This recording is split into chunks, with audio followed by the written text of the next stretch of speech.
cut the lock." That's the first thing I heard, Karen Whitmore's voice, sharp as a nail, bouncing across my field so loud you'd think she was announcing a tornado warning, not trespassing. It was Sunday noon, sky blazing, and 3 trucks marked HOA patrol came barreling down my gravel drive like they were running some kind of raid.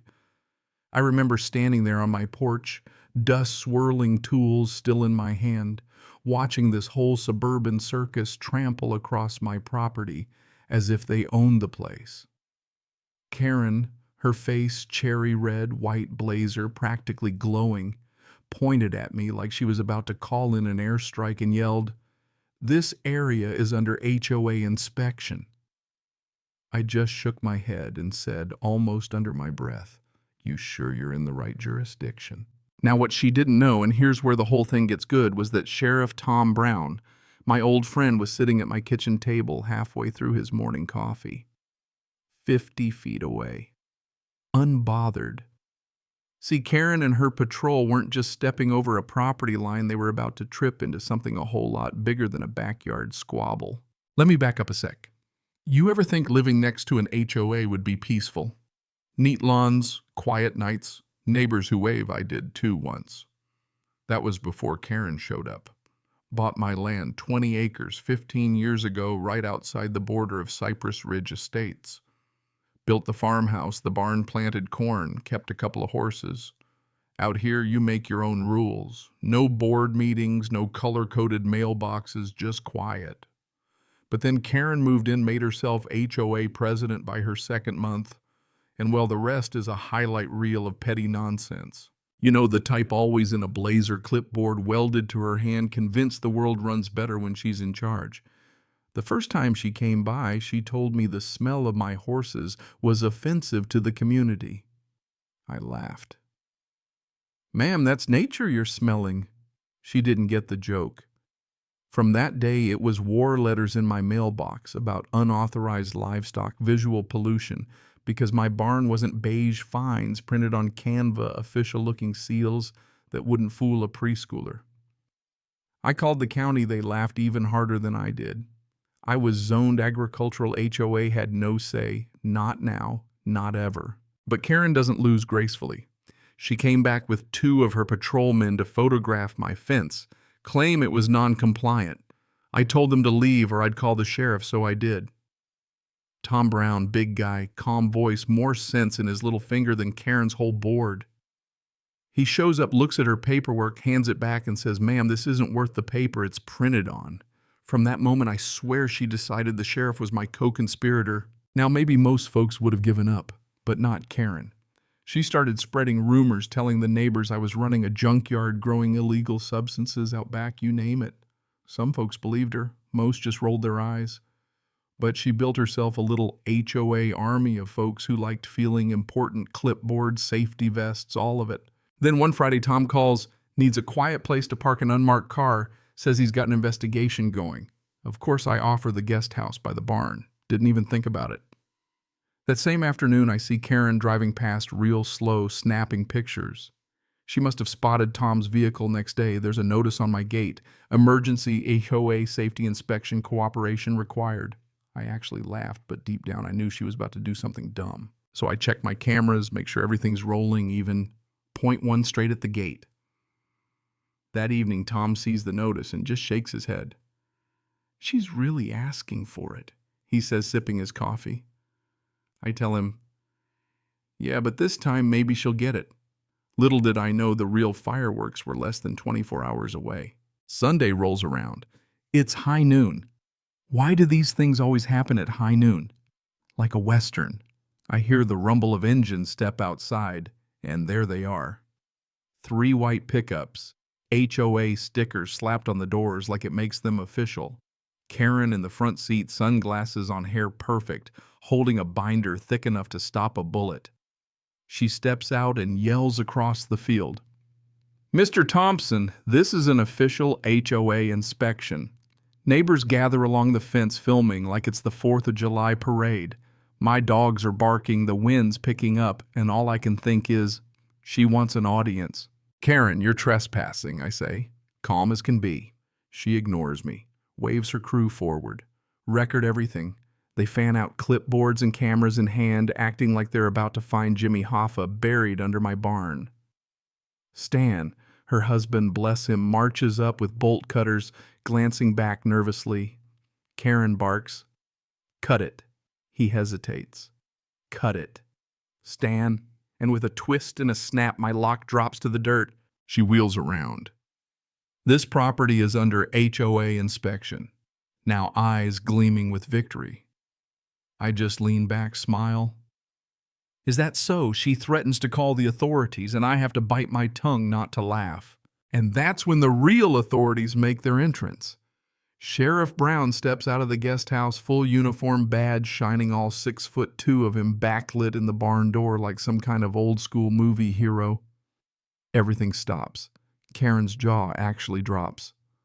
Who are you?" she stammers. "Sheriff Brown, County Law Enforcement." "And you are trespassing." The whole patrol freezes. Stan drops the bolt cutters. Don lowers his camera. Even Marv, the volunteer, looks ready to bolt. Karen tries to regain control. "This is HOA business, Sheriff. This isn't your concern." Tom shakes his head. Dead calm. "Ma'am, when you break into private property, it becomes my business." He radios for backup.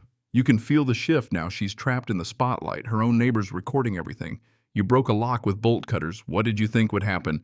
A ribbon-cutting Brown deadpans." The neighbors laugh. Karen's face flushes, and you can see the story unraveling around her. Sirens wail in the distance. 2 cruisers arrive. Deputies stepping out, hands on their belts, not amused. Stan starts stammering. "We were just following orders," hers. The deputies take statements, collect evidence, and for once Karen has nothing to say. She's left fuming on the grass, fake badges confiscated, neighbors snickering behind their phones. Brown hands me my broken lock. "Guess you'll need a new one." I grin. "Nah, Sheriff, I'm keeping this as a souvenir." But here's the twist. As the HOA crew sits on my lawn under police watch, Brown leans over and says it's about to get worse for her, and not for the reason she thinks. Turns out Tom's investigation into stolen construction equipment, all roads led back to Cypress Ridge's HOA accounts and to Karen. The viral footage of her ordering the inspection, the forged authority, all of it became gold for the county prosecutor. The next few days are a circus. The confrontation hits Facebook within hours. Everyone in town's seen the video, Karen ordering Stan to cut my lock, then losing it when the sheriff walks out. The local news runs a piece. Neighbors start asking for interviews. Karen doubles down on the HOA's social page, claiming gross miscommunication, blaming politically motivated interference. The comment section war zone. Half the county's making memes, the other half is sharing stories about her finds. Then out of nowhere, Stan shows up at my door, no swagger, just a paper bag full of homemade biscuits. "Peace offering," he says, tired eyes. He confesses Karen's obsessed up late every night inventing new rules, moving money for community improvements no one ever sees. He even hands over a flash drive, emails, bank records, the works. "If the sheriff needs proof, I've got it," he tells me. "Just want it to stop." I call Brown, who pulls up in record time. Stan hands over the drive, gives a statement. Brown grins. "With this, we've got her dead to rights." That night, the farm is quiet. You could almost think it's over. Next morning, Karen's back, wilder than ever, screaming about betrayal, reputation, how I ruined her life. Before I can answer, Brown pulls up, flanked by deputies. "Karen Whitmore, you're under investigation for financial misconduct, embezzlement, and obstruction." She's cuffed and driven off, neighbors recording the whole scene, Karma HOA style. But the story doesn't end there. Turns out Karen's little inspection wasn't just a power trip. It was cover for something much bigger. State investigators uncover a web of fake contractors, shell funds, laundered money. Cypress Ridge was just the hub. The feds get involved. Karen's forced to flip names. The HOA's dissolved by order of the county clerk. News headlines read, "HOA president arrested in multi-million-dollar fraud scheme." The whole community breathes a sigh of relief. A couple weeks later, Brown drops by with coffee. "It's official," he says. Karen pled guilty, 2 years minimum. Her board members flipped for leniency. The treasurer's on trial. Turns out all those community improvements benches, landscaping speed bumps were fake. Just invoices for money that never left her pocket. Brown laughs. People like her convince themselves they're saving the world, even as they rob it blind. Now, I'm no hero, just a stubborn farmer with a camera, a good friend, and a firm sense of what's right. But there's a lesson in all this, one that's bigger than HOA drama. When someone builds their kingdom on intimidation, lies, and paperwork, it only takes a little daylight and a steady hand to bring it down. 3 months on Life's Peaceful. No trucks, no threats. The mail brings an official notice. Cypress Ridge HOA dissolved, signed and sealed by the county. I laugh out loud, think about how Karen bragged she ran the whole place. In the end, her own arrogance did what no one else could, ended her empire for good. I hang the Respect Boundaries photo in my barn, a reminder that sometimes all it takes is patience, the truth, and knowing where your line is and standing by it.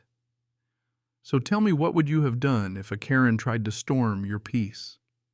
Drop your own stories in the comments, and don't forget to hit that subscribe.